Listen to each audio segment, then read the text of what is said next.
Let us now turn our attention to the gospel reading for today. This comes from the Gospel of Matthew, chapter 10.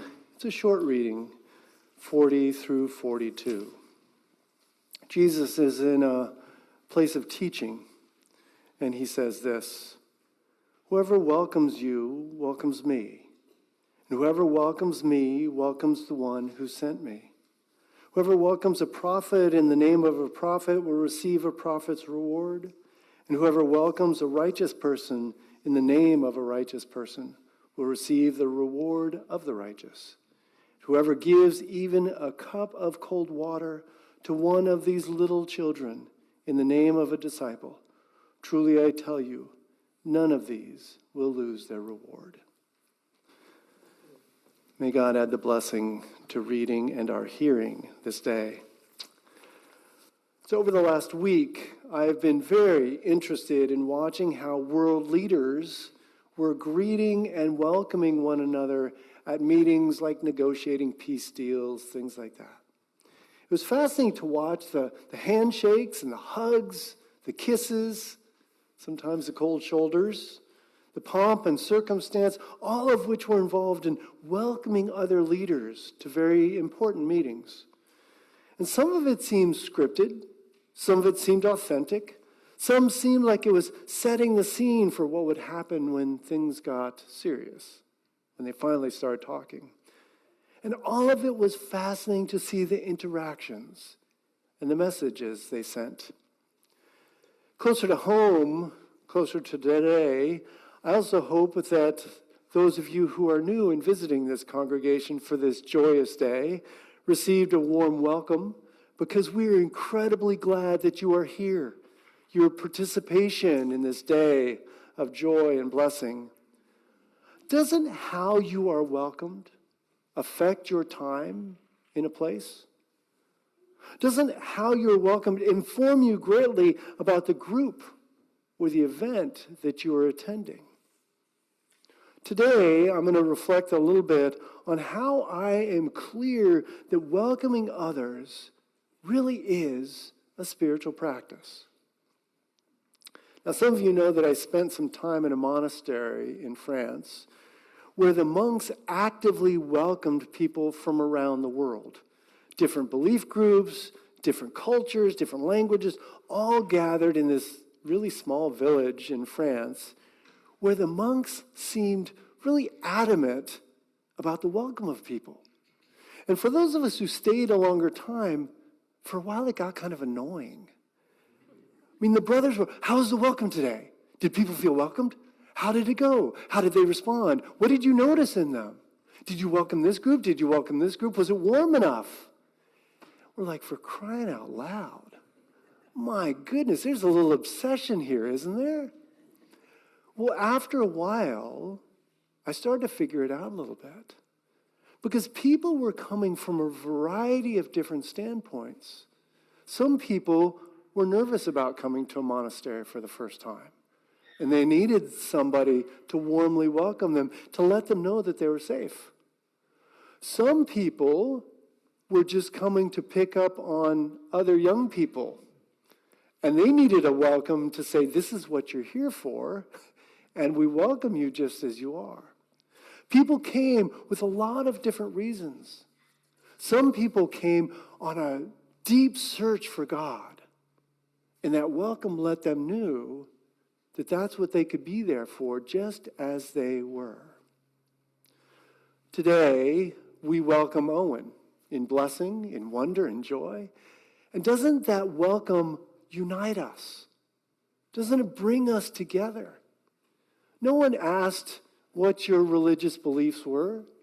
No one asked you where you stand on the political spectrum. We just said we're glad you're here. That welcome hopefully sets a scene, provides a vessel for you to receive whatever you need to receive in this time, in this service. What is the Holy saying to you? Hopefully the welcome is a vessel that lets you listen to that brings us together, that establishes that all can be themselves here in this community. And that last part of the passage that I read today reminds us that welcoming is in our actions, not just our words. Plenty of groups, plenty of churches, even say that they welcome people. Oh yeah, you're welcome here. But you can only come in so far. You're only welcome so far. If you look a particular way, believe a particular way, love a particular person, you can't be part of this particular ministry, I'm sorry. That's not welcoming. That's not honoring the people that we are. The barriers quickly come up. How many of us have felt this in one way or another? I think it's because we get a little bit threatened. We start welcoming somebody, and then it's like, ooh, a little too close, a little too vulnerable. I have to risk a little bit in welcoming you, in opening myself to another person. And our barriers come up, and we step back. But the call here, the call in this passage, the teaching in this passage is to welcome and care for and to offer a cup of cold water to all those who need it. All that reward language in there is to inspire us. The main point is to welcome people where the holy in me welcomes the holy in you. People know this symbol and the bowing as we reverence sacredness, as we greet people. This is meant to be the holy in me honors the holy in you, and we meet in blessing. That's what that welcome is meant to be. And this is what it's supposed to be a part of the power and wonder of sacred community, that it's a place where we are each welcomed, where we are included, where we are respected, where we're honored, where we're known. If you are new to this community today, that is actually what we're trying to build here. It's not easy. We all have our wants, we all have our fears, we all have our needs. All of us have our egos as well. And there's that stuff within us that can keep us apart. And yet, we work on it. Hopefully, every Sunday and every day. And I continue to preach about it and teach on it and encourage us to really do the work within ourselves so that we might have more welcome to offer. So that the opening of who we are can be more authentic, can be more deep, can be more true. So with all that, I want to come back to one of the statements that I made near the beginning, that welcoming and including is a deeply spiritual practice. That part of the passage that says, anyone who welcomes me welcomes the one who sent me, particularly stood out for me. There's a domino effect in some ways. There's a connection in some ways, particularly in sacred community. When we welcome someone, we are in fact welcoming the God who created them. We welcome the holy whose image lies at the heart of all people. If our world could only figure this out and relate to one another in this way. Welcoming is a spiritual practice because there is a very necessary movement of welcoming and thus including God into our everyday moments. We say that God is with us at all time, and yet how do we welcome that sacred presence into each moment of our day? When we're driving, we don't have to close our eyes and pray. You can pray with your eyes open. It's safer that way, for sure. And it's more engaging in what you're about. And as I've talked with so many people, I've heard over and over again how meaningful, how supportive, how wondrous, how calming, so many other benefits we find in our lives when we actually practice this welcoming of spirit into our everyday moments. When we take time to get quiet, when we open ourselves in prayer, when we learn to listen, when we meditate, when we turn ourselves even briefly to the presence of the presence and welcome that source, receive that which the source longs to give us. When we open ourselves and our inner life to that holy other, there's incredible benefit to us. How are you welcoming that sacred presence on the regular throughout your day?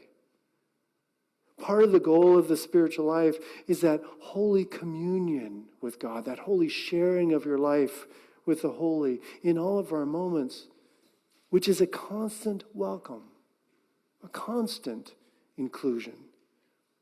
And it takes practice, it takes work, and it bears so many benefits for us. So I want to encourage you in two things this week. I'm going to encourage you to try to work on your welcoming of people this week. And try to notice how you actually receive people. How far you actually let people into your life. Notice how your welcome of them may be clouded by judgments. This person is XYZ. How can I welcome them? No.